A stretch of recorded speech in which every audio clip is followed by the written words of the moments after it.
मैत्रेय द्वारा रचित जीवनदायिनी संबुद्ध वाणी प्रश्न 30।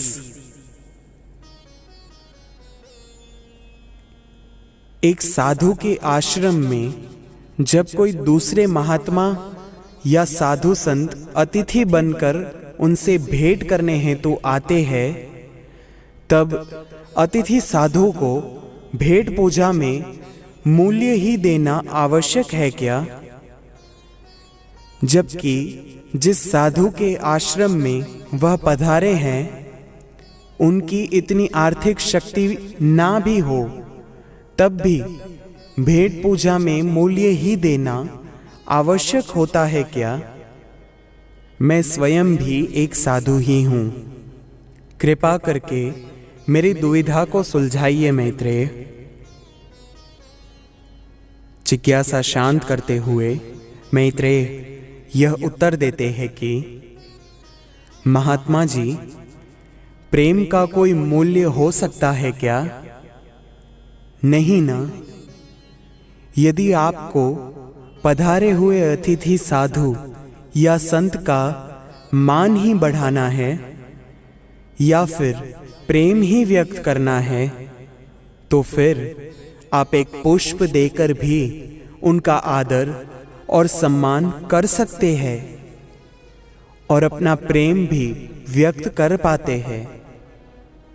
इसलिए हमारे मत से तो यह भेंट पूजा में मूल्य ही देना यह कोई अनिवार्य प्रथा तो नहीं होनी चाहिए, क्योंकि न जाने कितने ही साधु संत छोटी सी कुटिया बनाकर रहते हैं। उनके पास तो ऐसी कोई आर्थिक शक्ति नहीं होती है कि वह अतिथि साधु या संत को भेंट पूजा में मूल्य देकर विदा कर पाए। तो ऐसे में वह एक पुष्प देकर भी उन्हें प्रेम पूर्वक विदा कर सकते हैं। इसमें किसी को कोई समस्या तो नहीं ही होनी चाहिए। भेंट पूजा में मूल्य ही देना होगा, यह नीति नियम का जन्म यह तो मनुष्य की अज्ञानता के कारण ही हुआ होगा। मनुष्य देह की आदत ही है किसी भी चीज, व्यक्ति, वस्तु, परिस्थिति या प्रथा को जड़ता से पकड़ना। बस एक प्रथा बन गई है और जरूरी नहीं है कि हर एक प्रथा सही ही हो।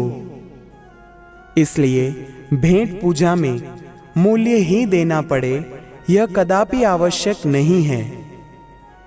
एक पुष्प गुच्छ से भी साधुओं को सम्मानित किया जा सकता है। जरा सोचिए, साधु संतों का जीवन तो स्वयं ईश्वर उनके ही भक्तजन और सेवकों को निमित्त बनाकर चला रहे होते हैं।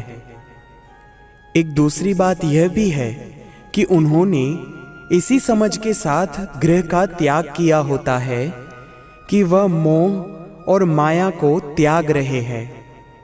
यदि आश्रम में भी यह भेंट पूजा की प्रथा आरंभ हो जाएगी, तब तो वह साधु या संतों को फिर से माया में उलझना पड़ सकता है, क्योंकि दूसरे अतिथि साधु संतों को भेंट पूजा में मूल्य ही देना होगा।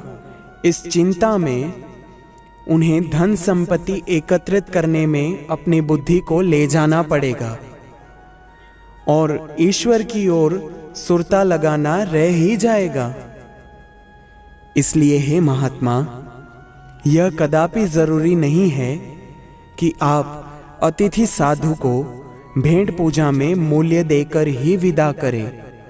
हाँ, प्रेम और अपनेपन की भेंट पूजा जरूर देकर विदा करना चाहिए।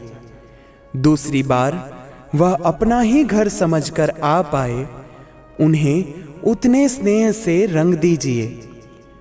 ऐसी अमूल्य भेंट पूजा देकर माला माल कर दीजिए। सिर्फ यही तो आवश्यक है।